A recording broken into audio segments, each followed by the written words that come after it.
ইউনূস সরকারের প্রিয় বন্ধু প্রতিষ্ঠান সিপিডি বলেছে যে বিগত ৪০ বছরের মধ্যে কোনো সরকার এক বছরে এত পরিমাণ টাকা খরচ করেনি যতটা করেছে ইউনূস সরকার। সরকারের আয়ের তুলনায় ব্যয় অত্যন্ত বেশি করে ফেলেছে, যার ফল ভোগ করতে হবে পরবর্তী সরকারকে। একথাও আমার নয়, ইউনূস সরকারের বন্ধু প্রতিষ্ঠান সিপিডিরই। প্রশ্ন হলো, এক বছরে কোটি কোটি টাকার চলাচল হলো, কিন্তু খরচের খতিয়ানটা পাওয়া যায় না। প্রথমেই ধরা যাক বিদেশ সফরের খাত। প্রধান উপদেষ্টা একাধারে প্যারিস, নিউ ইয়র্ক, টোকিও সফর করেছেন। প্রতিটি ট্রিপে চার্টার্ড ফ্লাইট, ৫ তারকা হোটেল, প্রোটোকল দলের পেছনে গড়ে ব্যয় হয়েছে কয়েকশো কোটি টাকা। কূটনৈতিক প্রয়োজনে এমন ব্যয় অস্বাভাবিক নয়, কিন্তু সফর সঙ্গীদের তালিকায় নিজস্ব প্রতিষ্ঠানের লোক, ব্যবসায়ী বন্ধু আর স্বজনপ্রীতির আলামত দেখে অনেকেই প্রশ্ন তুলছেন, অনেকেরই ভ্রু কুঞ্চিত হয়েছে। পররাষ্ট্র মন্ত্রণালয়ের দেওয়া সংক্ষিপ্ত বিবরণীতে লেখা আছে, অন্য খাতে এক লাফে ১৭.৫ কোটি টাকা খরচ হয়েছে। জানতে চাইলে কর্মকর্তারা বলেছেন সিকিউরিটি প্রোটোকল, আর কিছু নয়। কিন্তু একই সফরে ২ উপদেষ্টা, ৩ বিশেষ সহকারী, ৮ মিডিয়া উপদেষ্টা, এদের ভাতা বিলাস কোন শিরোনামে ধরা হয়েছে তা এখনো গোপন। এভাবেই নাকি প্রায় ৩০,০০০ কোটি টাকা ব্যয় হয়ে গিয়েছে গত এক বছরে। আসুন সরকারের আরো কিছু খরচ নিয়ে জানার চেষ্টা করি।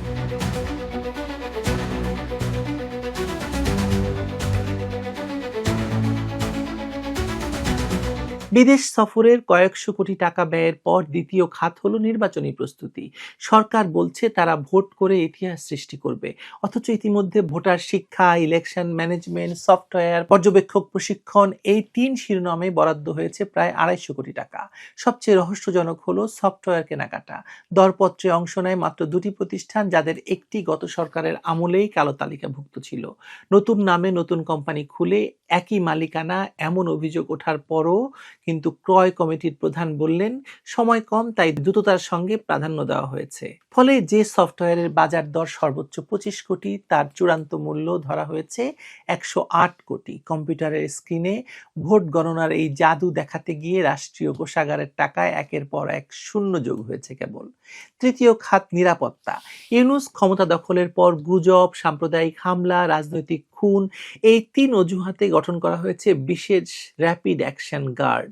নতুন বাহিনীর জন্য বিদেশি রাইফেল, ভারী যান, ড্রোন কিনতে চলতি অর্থ বছরে ব্যয় হয়েছে ৩০০ কোটি টাকার বেশি। অথচ একই সময়ে থানায় গুলির খোরাকের বরাদ্দ কমিয়ে দেওয়া হয়েছে ১০%। এমনিতেই বিপুল অস্ত্র লুট হয়ে গেছে থানা থেকে জুলাই সন্ত্রাস চলাকালে। প্রশ্ন উঠেছে, নতুন ফোর্স গঠনের প্রয়োজনীয়তা কতটা জরুরি ছিল? পুরনো পুলিশ বাহিনীকে আধুনিকায়ন করলে খরচ কি এত হতো? উত্তর মিলবে না, সরকার দেবে না, কারণ এসব অস্ত্র ক্রয় প্রক্রিয়ায় অনিয়মের গন্ধ আছে। রাইফেল কেনার দরপত্রে দেখা গেছে একই মডেলের অস্ত্র বিভিন্ন দেশে বিক্রয় মূল্যের চেয়ে দ্বিগুণ দামে কেনা হয়েছে। আর ড্রোন সরবরাহকারী প্রতিষ্ঠানের সঙ্গে দেশটির নিরাপত্তা উপদেষ্টার ব্যক্তিগত সম্পর্কের খবর গণমাধ্যমে এসেছে। চতুর্থ খাত মিডিয়া ব্যবস্থাপনা। সরকারের প্রথম মাসেই তথ্য মন্ত্রণালয়ের অধীনে গঠিত হয় স্ট্র্যাটেজিক কমিউনিকেশন সেল। এই সেলের কাজ সঠিক তথ্য দ্রুত জনগণের কাছে পৌঁছে দেওয়া। কিন্তু বাজেট দেখলে চোখ কপালে উঠবে আপনার। শুধু বিজ্ঞাপন বাবদ খরচ হয়েছে ১৩৫ কোটি টাকা। এর মধ্যে সামাজিক যোগাযোগ মাধ্যমে প্রমোশন বাবদ ২৫ কোটি, যার বড় অংশ চলে গেছে বিদেশি ফার্মের কাছে। দেশীয় সাংবাদিকদের জন্য ক্যাপাসিটি বিল্ডিং এর নামে আরো ১৫ কোটি, কিন্তু প্রশিক্ষণের নামে বিদেশ ভ্রমণ, ৫ তারকা হোটেলের কর্মশালা, এসবের বিল দেখে অনেকেই মিডিয়া ম্যানেজমেন্ট নয় বরং মিডিয়া কেনা বলে কটাক্ষ করছেন। সরকারি বিজ্ঞাপনের বিনিময়ে কেউ কেউ সেলফ সেন্সরশিপ করছেন, এমন অভিযোগ সর্বত্র। ফলে জনগণের জানার অধিকার যে টাকার বিনিময়ে কেনাবেচা হচ্ছে তার হিসাব এখন আড়ালেই থেকে যাচ্ছে। পঞ্চম খাত উন্নয়ন প্রকল্প। নামে মহৎ, কাজে অদ্ভুত। এসব প্রকল্পের নামে গত এক বছরে শুধুমাত্র আসিফ মাহমুদ, সজীব ভুঁইয়া কত হাজার কোটি টাকা নয়-ছয় করেছেন তার হিসেব নেই। গত ডিসেম্বরে অনুমোদন পায় স্মার্ট গ্রাম প্রকল্প, লক্ষ্য প্রতিটি ইউনিয়নে ডিজিটাল সেবা। প্রকল্প ব্যয় ধরা হয়েছে ৪০০ কোটি টাকা, অথচ মাঠ পর্যায়ে দেখা গেছে যে যে গ্রামে বিদ্যুৎ নেই, গ্রামে তো এখন এমনিতেই বিদ্যুৎ নেই, সেখানে ওয়াইফাই টাওয়ার বসানো হচ্ছে। যন্ত্রপাতি কেনা হয়েছে বিদেশ থেকে, দাম দ্বিগুণ।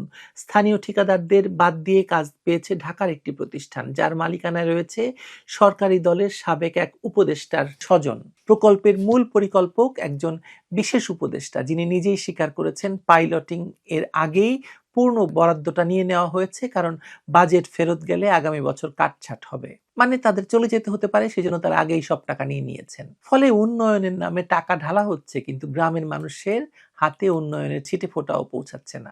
ষষ্ঠ খাত সামাজিক নিরাপত্তা, যার বড় অংশই যায় রেশন কার্ড, ভিজিএফ এর মাধ্যমে। কিন্তু এ খাতেই ঘটেছে সবচেয়ে বড় লুটপাট। দুর্যোগ ব্যবস্থাপনা মন্ত্রণালয়ের হিসেব মতে গত বছর চাল কেনা হয়েছে 2.5 লাখ টন, কিন্তু গুদামে জমা আছে মাত্র 1,98,000 টন। বাকি চাল কোথায় গেল? উত্তর, বাজার সিন্ডিকেট। চাল আমদানির দায়িত্ব পায় কয়েকটি প্রতিষ্ঠান, এর মধ্যে দুটির বিরুদ্ধে আগেই ছিল কারসাজির অভিযোগ। তারপরও তাদেরকে দেওয়া হয়েছে বিশেষ সুবিধা, শুল্ক কম, দ্রুত খালাস, পরিবহন ভর্তুকি। ফলে বাজারে চালের দাম কমার পরিবর্তে বেড়েছে। সরকারি দরে কেনা চাল কালোবাজারে বিক্রি হচ্ছে দ্বিগুণ দামে। এই সিন্ডিকেটের পেছনে রয়েছে প্রশাসনের উচ্চপদস্থ কয়েকজনের সহায়তা, এমন অভিযোগ তদন্ত কমিটির প্রতিবেদনে উঠে এসেছে, কিন্তু সেই প্রতিবেদন প্রকাশ করা হয়নি। এক বছরে সরকারের মোট ব্যয় 30,000 কোটি টাকার কাছাকাছি, যার একটি বড় অংশ এসেছে বিদেশি ঋণ এবং বাজেট ঘাটতি থেকে। অথচ এই টাকার খরচের হিসাব এখনো স্বচ্ছ নয়। অডিট রিপোর্টে মন্তব্য কলামে লেখা আছে প্রয়োজনীয় কাগজপত্র পাওয়া যায়নি। প্রশ্ন হলো, টাকা খরচ হয়েছে কার স্বার্থে? সাধারণ মানুষের জীবনযাত্রার উন্নতি হয়েছে কি? মূল্যস্ফীতি এখনো 2 অঙ্কে। বাজারে চাল, ডাল, তেল সবকিছুর দাম লাফিয়ে বেড়েছে। বিদ্যুৎ, গ্যাসের উপর ভর্তুকি কমানো হয়েছে, অর্থাৎ জনগণের পকেট কাটা হয়েছে। আর সেই টাকা গেছে কোথায়? বিশেষ খাতে। সরকারের দাবি সংস্কার এবং নির্বাচনের জন্য অতিরিক্ত ব্যয় প্রয়োজন হয়েছে, কিন্তু সংস্কারের ফল কোথায়? সংস্কারের সব ফাইল তো বন্দী। নির্বাচন কমিশন এখনো পূর্ণাঙ্গ নয়। আইন সংস্কারের খসড়া ঘুরছে কমিটি থেকে কমিটিতে, আর দুর্নীতির মামলাগুলো প্রাথমিক পর্যায়ে আটকে আছে। সরকার শুধু আছে ফাঁসির রায় ঘোষণা নিয়ে ব্যস্ত। সবচেয়ে উদ্বেগজনক হলো ইউনূস সরকারের টাকা খরচের এই ধারা ভবিষ্যৎ সরকারের জন্য আরো গভীর সংকট তৈরি করবে। বিদেশি ঋণের শর্ত অনুযায়ী আগামী 2 বছরে সুদ পরিশোধ করতে হবে প্রায় $2,000 কোটি। আর এখনই রিজার্ভ কমছে, রপ্তানি আয় নিম্নমুখী। যদি এই অর্থ বছরে ঘাটতি আরো বাড়ে, তবে টাকার মান কমবে, আমদানি ব্যয় বাড়বে, আর তার চাপ পড়বে সাধারণ মানুষের ঘাড়ে। তাই আপনাকে প্রশ্ন তুলতে হবে যে এত টাকা কোথায় গেল? কোথায় এক বছরে এত টাকা খরচ করলেন ইউনূস? কিন্তু উত্তর দেবার মতো কেউ থাকবে না, কারণ হিসেবের খাতা তখন বিশেষ খাতের ধোঁয়ায় ঢাকা পড়ে যাবে। ইউনূস সরকার এক বছরে যে টাকা খরচ করেছে তার সিংহভাগই গেছে অস্বচ্ছ, অপ্রমাণ এবং অযৌক্তিক খাতে। বিদেশ সফর, নির্বাচনী সামগ্রী, নতুন বাহিনী, মিডিয়া কেনা, উন্নয়নের নামে প্রকল্প, সবকিছুর পেছনে রয়েছে দ্রুত লুটপাটের গন্ধ। তাই আপনাকে প্রশ্ন তুলতে হবে যে এক বছরে এত টাকা কোথায় খরচ হলো? ডক্টর ইউনূস এই প্রশ্নের উত্তর দেবেন? উত্তর জানতে চাইলে সরকারি কর্মকর্তারা বলবেন যে প্রক্রিয়াধীন আছে। আর আমি বলছি এই প্রক্রিয়াটা অস্বচ্ছ। একটা অবৈধ সরকার এক বছরে আপনার 30,000 কোটি টাকা খেয়ে ফেলেছে। এটাই সত্য, এটাই সত্য এবং এটাই সত্য। ভালো থাকবেন সবাই।